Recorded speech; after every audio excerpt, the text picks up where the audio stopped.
first of all, it's an opportunity to explore some kind of difficult ideas and often dangerous ideas about loss and joy and conflict and peace and individual transformation, social transformation, the environment and caring for country. So there's those big ideas, I guess, that are part of literature.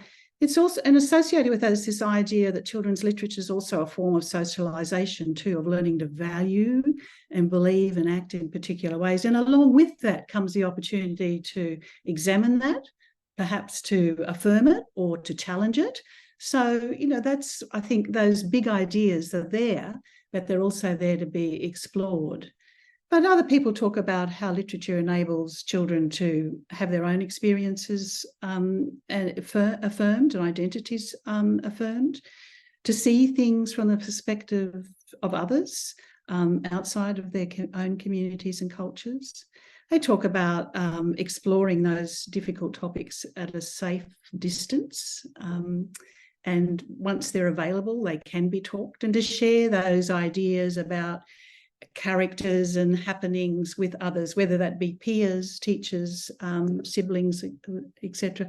And also, when children and young people are interacting with literature, they're learning how writers and artists and filmmakers go about their creative process. So with a certain intentionality, so they have an opportunity to take from that and learn with an expert teacher how to express themselves, how to use those meaning-making resources in particular ways in their own writing. I think that's, for me, is a really important part of using literature.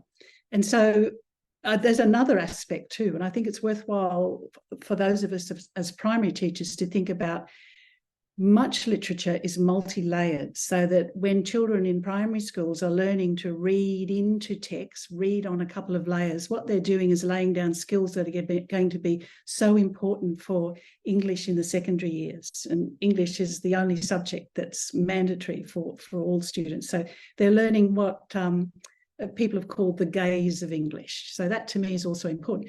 But there's a third reason I think that I like literature, in that because the creators have had to create a whole world, they're a really good workout for language and other sorts of meaning-making resources. So we can use them as an literary text as a vehicle for exploring grammar of all sorts, of looking at how texts are structured, we're looking at visuals, how visuals are put together. So it's at the heart of English, but we can also bring the study of language to bear and visuals to bear on literature, and we can do a lot of literacy through it too.